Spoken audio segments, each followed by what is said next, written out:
Okay.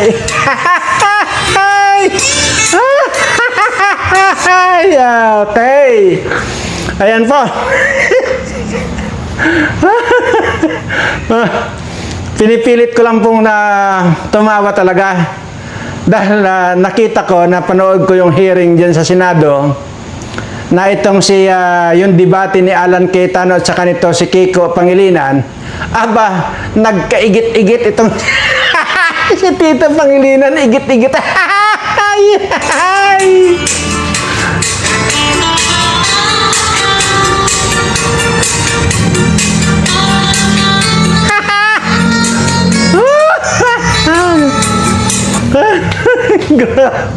Grabe. Napanood nyo naman po siguro yun. Talaga namang nagkaigit-igit na hanggang sa dumating yung punto na ayaw na sumagot ni Pangilinan, ni Kiko. At kaya ang ginagawa na ni Alan, yung tanong niya, sagot niya. Ay, grabe. Ayaw na niya sumagot sa tanong ni Cayetano ito si Kiko. Ay, Mario Joseph, Diyos ko.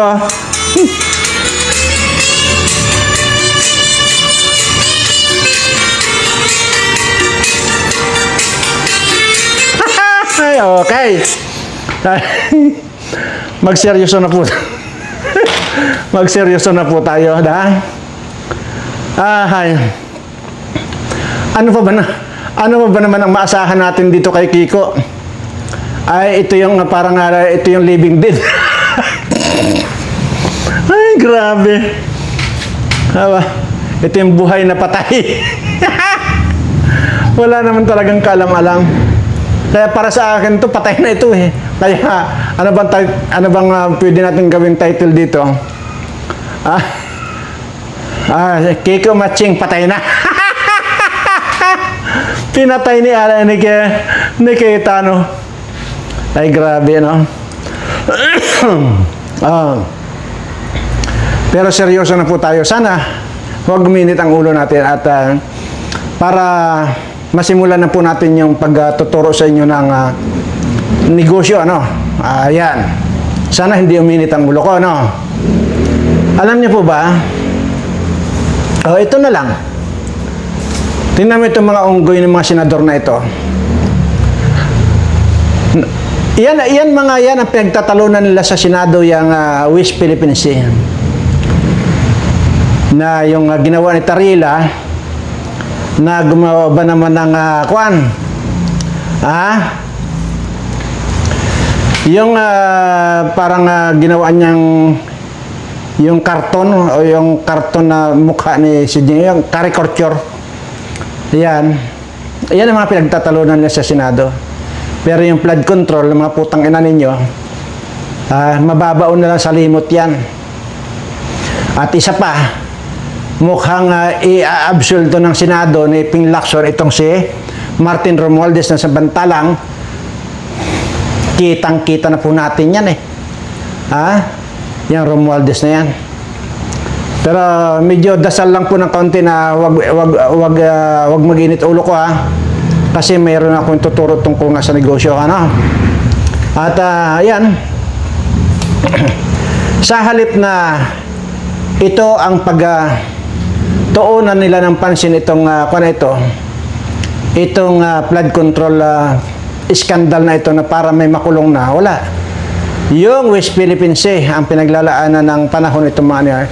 Kaya ang hilig talagang mag-divert ng usapin itong Bangag administration eh. Siyempre, nandiyan na niya si Soto na matandang hukluban na yan. Ito rin si Lacson na parang paklang ng niyog na nakadapa yung ilong niya. Ayun, hindi nakasama itong si Romualdez. Talagang mapapaputang ina ka talaga din sa mga hayop ito eh. Kaya control lang muna at para tuloy-tuloy lang ating discussion.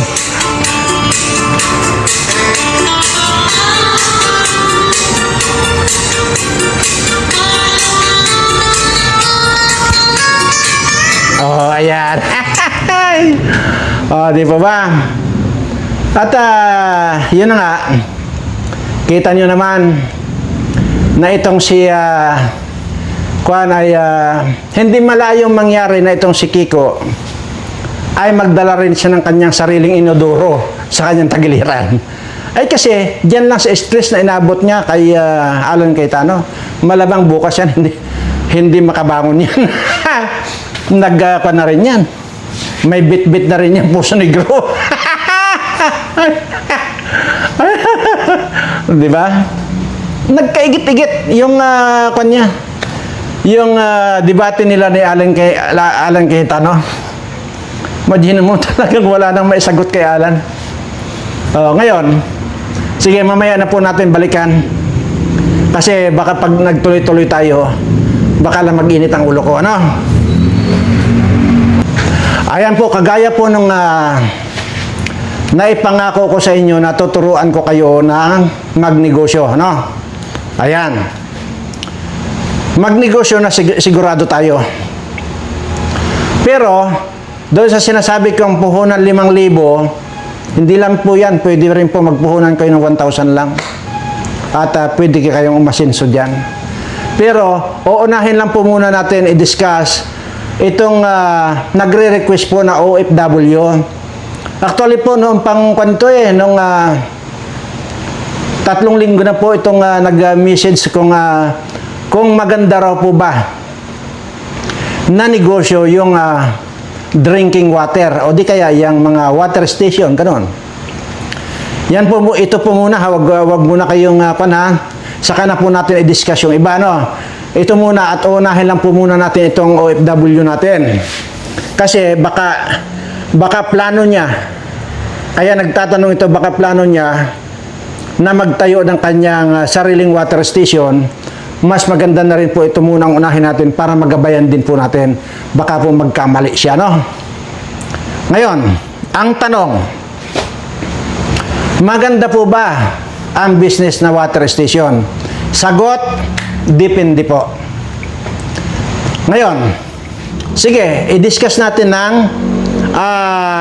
kung papaano at papaano ka magsimula diyan sa water station business. Una, alamin mo muna yung iyong kapaligiran. Ang unang titingnan mo diyan, mayroon na ba na existing na may water station diyan sa katabi mo lang? Baka naman kasi may water station na yung katabi mo, tapos gusto mo lang, nainggit ka lang, gusto mo lang din magtayo din dahil sa inggit. Ha? Hindi po ganon. Yun po ang unang-unang alamin ninyo. Diyan sa barangay ha, hindi po natin pinag-uusapan ang bayan. Sa barangay nyo lang po. Ngayon, kung mayroon ng isa or dalawa na water station diyan sa barangay ninyo, mas maganda mag-isip ka na lang ng ibang negosyo. Okay? Sana kung ikaw ang nakauna, ikaw sana ang nauna, yun sana ang pwede kong sabihin na sige, go for that. Pero mayroon pa po tayong isa na i-consider. Maliban po dyan, i-consider nyo po rin dyan yung supply ng kuryente.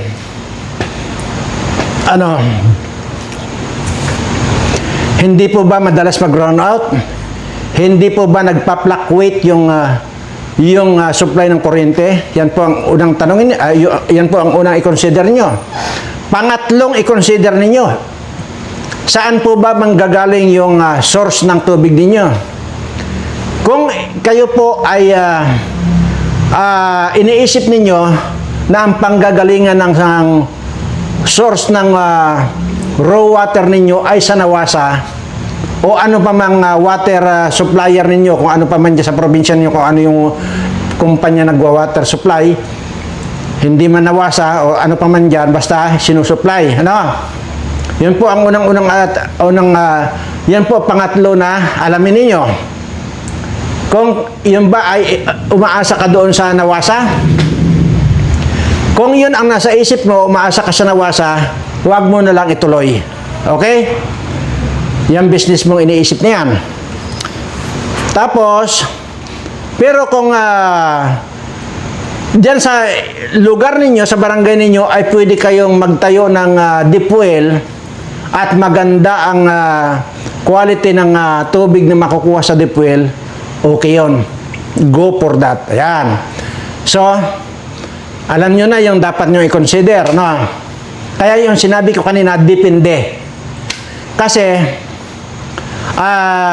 kaya nga yun ang dapat na ninyong malaman huwag ura-urada magtayo kayo ng ganyan. Ng business na ganyan. Doon sa mga nabanggit ko, ay huwag na. Pero sabi ko nga, kung kayo pa lang, dyan pa lang sa isang barangay, ikaw pa lang, ang magtatayo pa lang, okay yun. Kasi, at least, ikaw ang mauuna sa mga customer mo dyan. Pero, sabi ko nga, kaya nga depende, dahil nga, mayroon tayong tinatawag dito na responsibility na tinatawag. Yung ibig sabihin, responsibilidad mo na maging malinis yung iyong ititindang mga tubig, lalo na kung purified drinking water yan. So, ganun lamang po yan. At panglima na dapat mong i-consider, ikaw ba na OFW, ay plano mo na bang umuwi dito na para itayo yung purified drinking water kung yan ang iniisip mo? Kung yun ang sagot na uuwi ka rito para ikaw mismo ang mag-manage dyan sa business na yan, napakaganda yan. Pero, kung hindi ka uuwi dito at itatayo mo lang yan at ipapamanage mo sa ibang tao o maging sa kapatid mo nga, hindi pa rin ako agree. Dapat ikaw mismo. Kung ganun lang din naman pala, mas nakakabuting ipunin mo na muna yung pera mo at saka ka na magtayo ng business na ganyan pag ikaw na mismo. Yan pa ang isang tandaan mo. Hindi po guarantee dito na pagka basta nagtayo ka ay ipamanage mo sa kapatid mo or sino man, hindi guarantee na magtatagumpay ang business mo. Kaya dapat ikaw mismo. Okay. Bakit ko alam itong mga sinasabi kong ito? Napakarami po ngayon na mga water station na nagsasara. Napakarami po yan. Napakarami po nilang problema.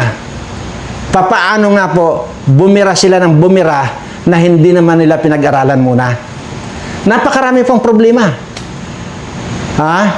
Ang water station. Pag hindi ka talaga ikaw ang nag-manage at hindi mo mismo pag-aralan kung papaano yung business na water station, masasayang lang yung pinagpaguran ninyo. Ako ang inyong pakinggan, kaya nga itinuturo ko ito, alam ko yung sinasabi ko, dahil ako mismo ay mayroong water station. Kaya alam ko yan. Ikukwento ko lang ng kaunti. Itong water station ko, noong, actually hindi dito sa amin sa Mindoro, ilan-ilan na lang yan nandito. Nandiyan yan. Sa Bulacan. Kung saan-saan po yan. Yung water station ko dati, noong itinayo ko ito, wala ni kabahayan dito. Diyan sa paligid. Wala. Yung kalsada, putik-putik pa yan. Bakit ako nagtayo ng ganon? Now, halos walang katao-tao nagtayo ako. Kasi, yun ang idinidikta ng puso ko at dinidikta ng utak ko. Sige, magtayo ka dyan.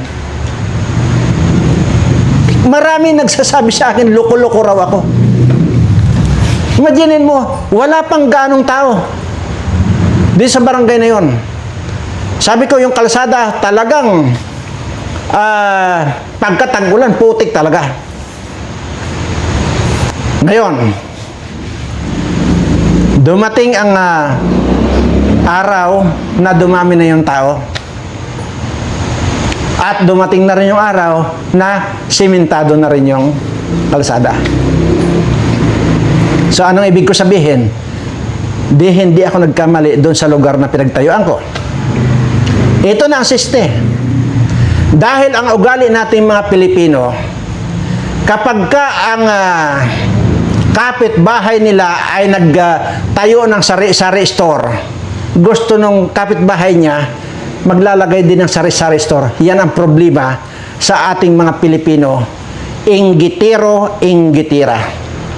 Kaya yun po ang lagi ko sinasabi, maging masaya na lang tayo sa pag-unlad ng kapitbahay natin o kakilala natin at huwag nating kainggitan.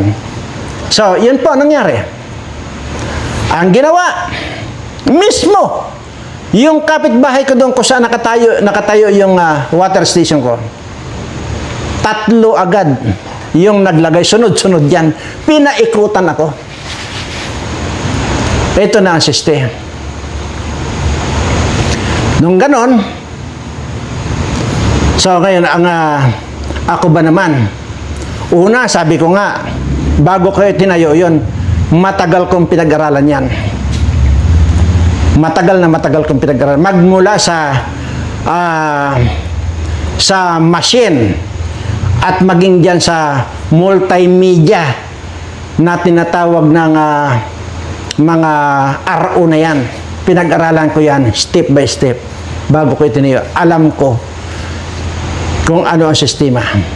O ngayon, sa madalit sabi, ay bakit itong mga kapitbahay ko, yung katabi, lahat ng mga kwan, hindi umaalis doon sa akin, doon lagi nagpaparipil.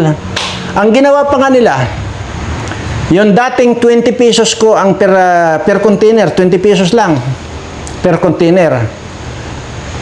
Yung bagong tayo, alam nyo, ginawa nila 15 pesos para lang mabili yung kanila. Pero wala pa rin pumupunta. Alam nyo kung bakit?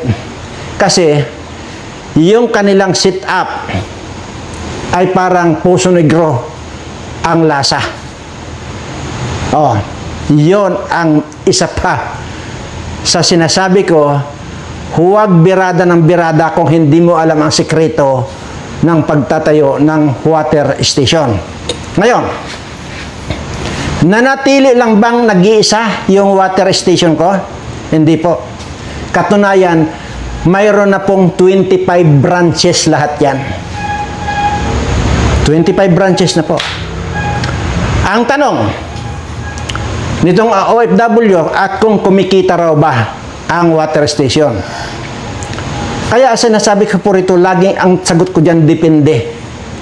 Kasi unang-una, kagaya ko na dito lang sa water station ko, sabihin na lang natin, sa pinakamababa na lang natin, pinakamababa na lang, nakita nitong water station ko, bawat isang branch or isang branches niyan, sa 10,000 na lang a day. Sa 10,000 a day na lang. Pinakamababa yun na yan. Kayo na ang mag-compute. Sa 10,000 a day, times 25 branches yan. Kayo na ang mag-compute. Sa 25 branches na yan, kung 25 a day, at i-times mo sa 30 days a month. Magkano ang a month niyan at magkano ang total ng 25 branches na yan. Anyway, hindi mahina po ako sa mathematics But anyway, sige.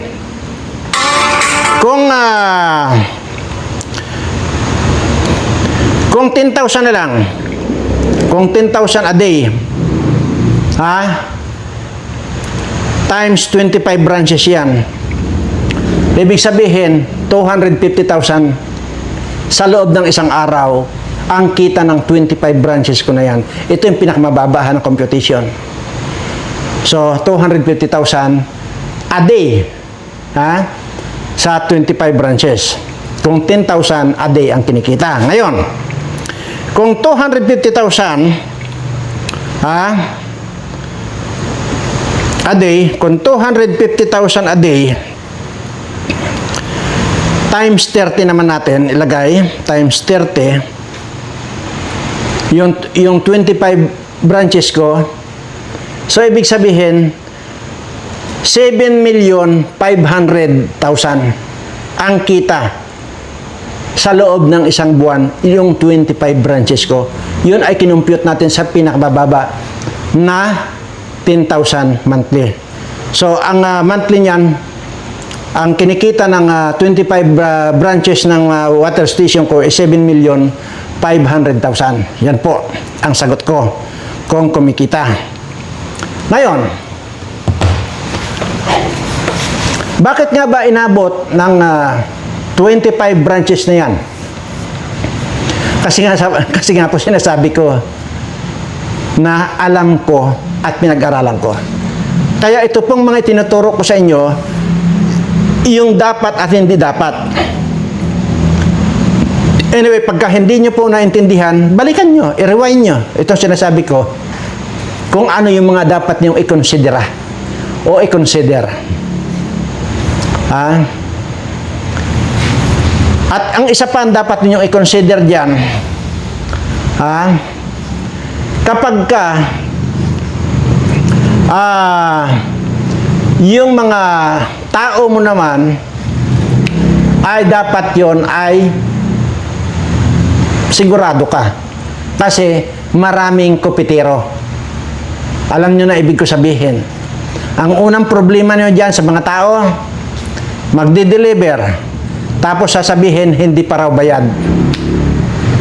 Okay, ganun lang ganun. Kahit na bayad, kinupit na nila.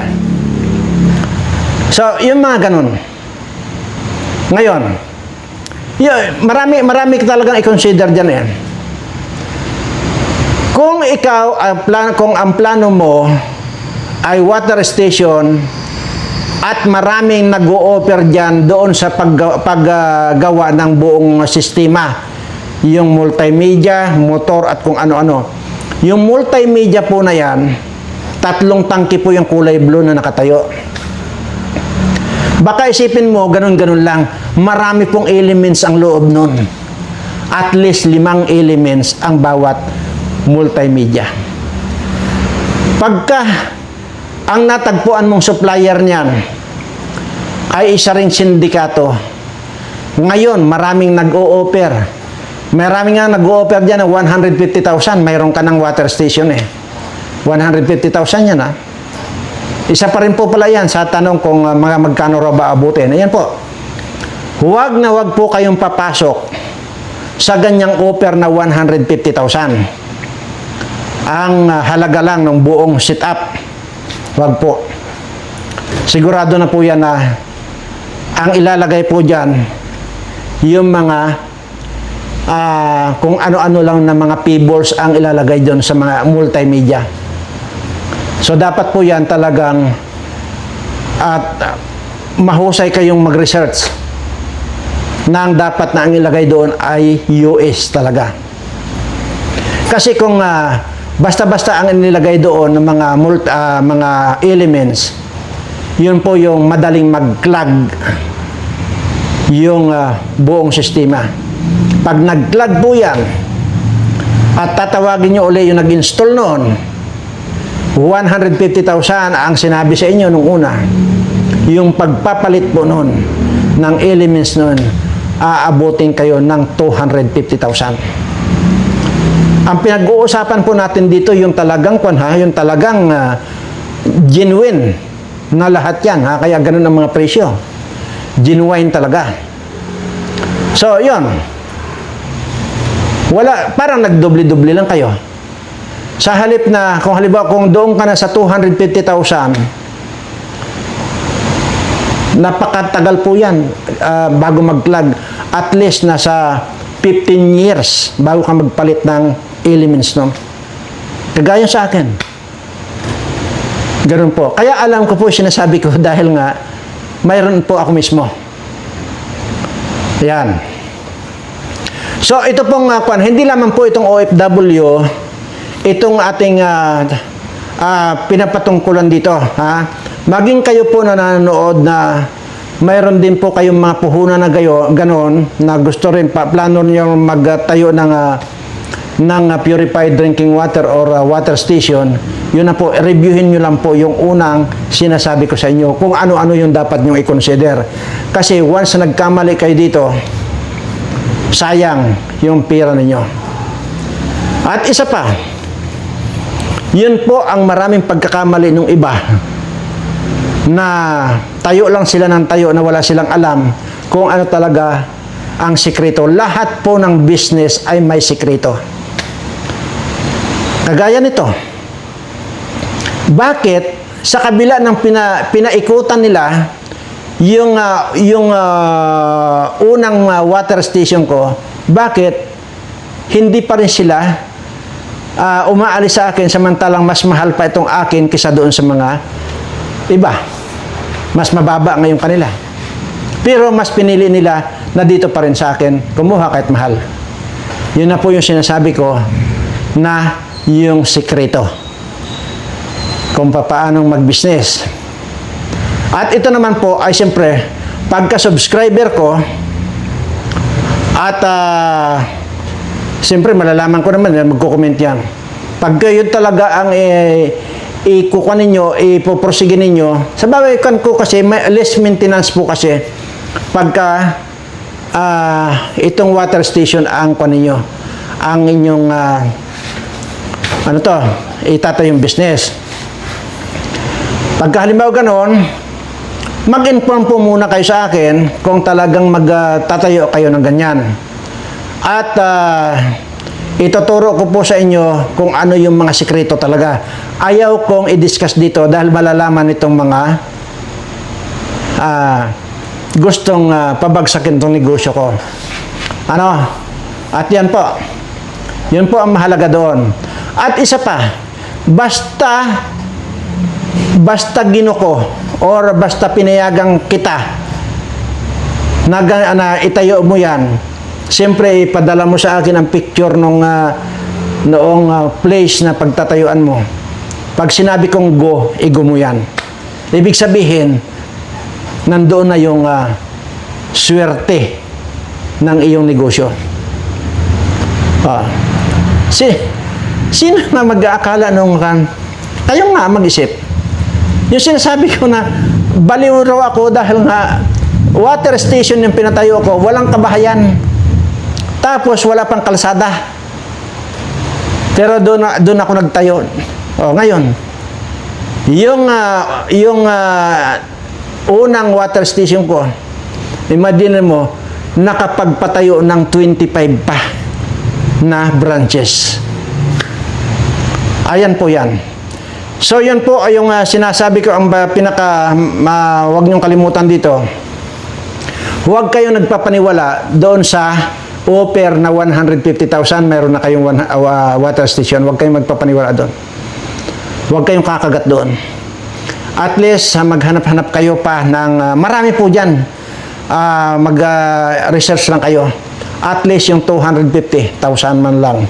Doon kayo papasok at saka ang tatanungin ninyo kung anong elements yung ilalagay nila sa multimedia. Yun po bang kulay asol na patayo na 3 tangke? Yan. At saka pag nag-sit up po kayo, huwag nyong isi-sit up ng automatic. I-sit up nyo po ng manual. Yan yun. Kasi dyan po nagkakaroon ng problema pagka-automatic. At siguro naman na-discuss ko lahat, At doon lang po ito sa sinagot ko lang po yung inquiry ng ating OFW. Alam mo naman itong mga OFW natin, mahal na mahal ko yan. At sinabi ko naman po sa inyo na marami din po tayong napatapos na scholar natin na ngayon ay mga nasa abroad na. Yan po. Kaya mahal na mahal ko po itong mga OFW natin. Bagamat madalang po natin na nababati dito, ay hindi po nawawala sa puso ko yun at isipan. Ganun lang po yan. So since na may tanong, yun po ang sinagot ko. Sabi ko nga po, huwag ura-urada. Huwag basta-basta. Pag-aralan muna. Sa lahat ng sa lahat ng negosyo na papasukin ninyo. Ngayon, ikukan ko naman po sa susunod, i-discuss ko naman po sa inyo yung mini gasoline station. Mini. Ang ibig po sabihin ng mini gasoline station, yung may nakikita po kayong mga maliliit dyan sa mga kalsada dyan na gasoline station. Yan po ay di-discuss natin dahil dyan din po, mayroon po akong 40 na branches niya mini gasoline station. So, isa rin po sa maganda yan kasi unang-una, ang i-maintain mo lang dyan yung tao na mag-fill up ng mga gasolina, diesel na yan. So yun po sa susunod ang i-discuss natin at kung magkano po ang puhunan na pwede ninyong i-invest dyan. At yun po, nagsimula lang din po yung sa iisa. Pero nagawa akong maparami. Dahil yun pong sinasabi ko, ang sikreto po ng pagbibusiness dapat alam mo, dapat alamin mo, at dapat mapagmasid ka, mapagtanong ka, mapag-aral ka. Yun po yan. Ngayon, so mga more or less ang kung ninyo doon, ang mga puhunan ninyo 300 up to 400,000 yun doon sa mini gasoline station. Dito po sa water station at least 250 up to 300,000. Yun po kasi yung sit up, sabi ko nga nasa 250, huwag kayong papasok sa 150. So plus mga galon-galon, so abutin kayo ng 300,000. Yan po ang kwan. Dito naman sa mini gasoline station, 300 up to 400,000 mayroong na kayong mini gasoline station. So ayan.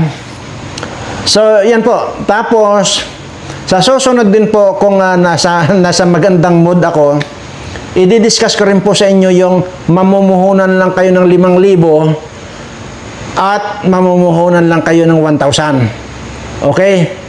So, dito naman po yung sinasabi natin dito na yung subscriber natin na talaga namang medyo kulang sa puhunan. Doon kayo sa 5,000 or 1,000 pesos. Pero parang ayaw ko nang i-discuss yung 1,000 pesos lang. Kasi parang useless lang. Bagamat, kumikita rin po. Kaya lang medyo may kahirapan ng konti. Pero yun naman, pagka kinasihan ko kayo, pagka sinabi kong go kayo dyan, wala po kayong dapat alalahanin. Basta once na ginuko, ang taong tinuruan ko na mag-business, sigurado na ako na magtatagumpay yan basta sundin lang lahat yung mga itinuturo ko. Ganun naman po yan. At wala pong pagkakaiba yan yung doon sa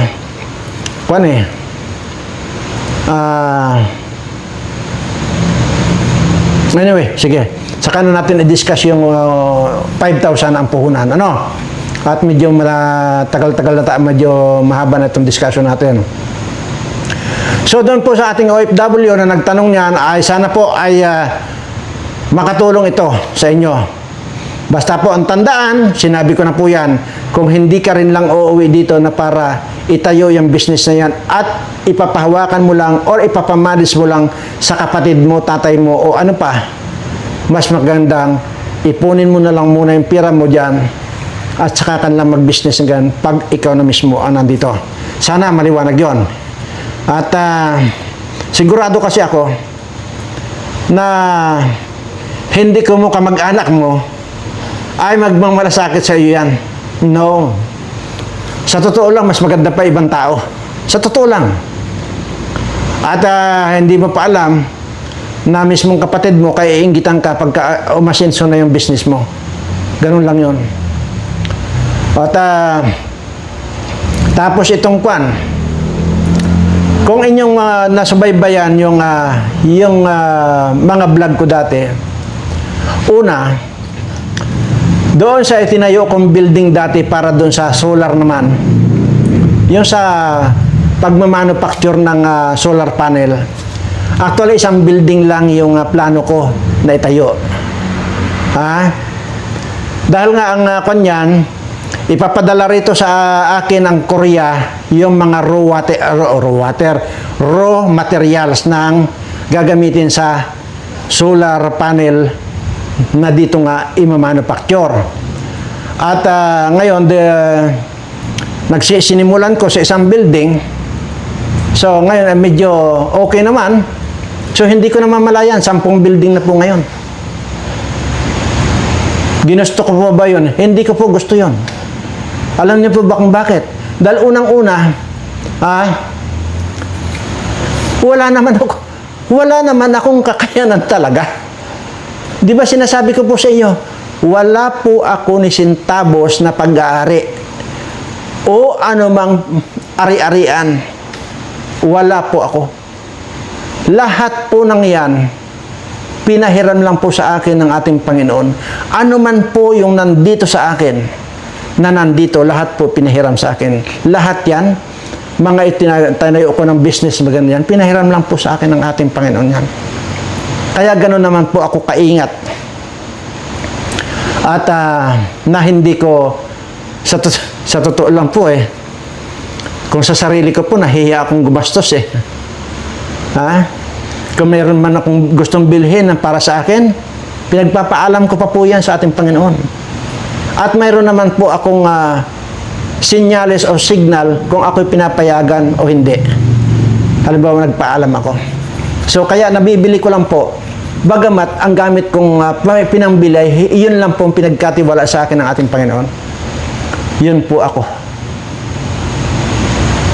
Lahat po yan. Wala po akong kahit na anong ari-arian. Ganyan lang po ang kwan yan. Sa lahat po ng business na pinapasok ko, lahat po yan itinatanong ko muna, kinukonsulta ko muna ang ating Panginoon. Mas kwan pa nga kung tutuusin, kung bibilangin lang natin yung para sa akin at saka dito sa mga iniikutan namin, ay di hamak na mas maganda pa ang buhay nitong mga iniikutan namin kaysa ako. Bakit? Kasi nga po sila nasusuplayan namin nung hindi ko kinakain. Kagaya po ng bigas. Kasi matagal na po akong hindi kumakain talaga ng kanin. At kung ano-ano lang, potato, mga gulay na, mga carrots na yan, kangkong, o ano pang mga gulay-gulay, yun lang po ang kinakain ko. So, lahat naman po yan, kaya tuloy-tuloy naman po yung pagbibigay sa akin ng blessings ng ating Panginoon sa pamamagitan ng mga business na mga itinayo kong yan. Kaya naman po nakakagawa ako ng tulong dito sa mga kababayan natin. Ganun lang po yan. At masaya po ako doon sa ginagawa ko. Dahil sino ba ang yung patay gutom at hampas lupa na ako, na walang sariling bahay, natutulog lang sa ilalim ng truck, at puro kagat ng lamok ang buong katawan. Wala po kayong makikitang balat sa akin noong anong araw. Ang makikita niyo po yung pinagkagatan ng lamok, maging yung mukha ko. Pero unti-unti gumaganda yung pinagkagatan ng lamok sa mukha ko. So ngayon ang kinis-kinis, wala naman akong ginagamit diyan kung ano pa. Ganun lang po. Alam niyo po ba ang sikreto? Ang sikreto lang po, manalig, manampalataya sa ating Panginoon. Yun lamang po. Sa lahat po ng mga subscriber ko, mahal na mahal ko po kayong lahat.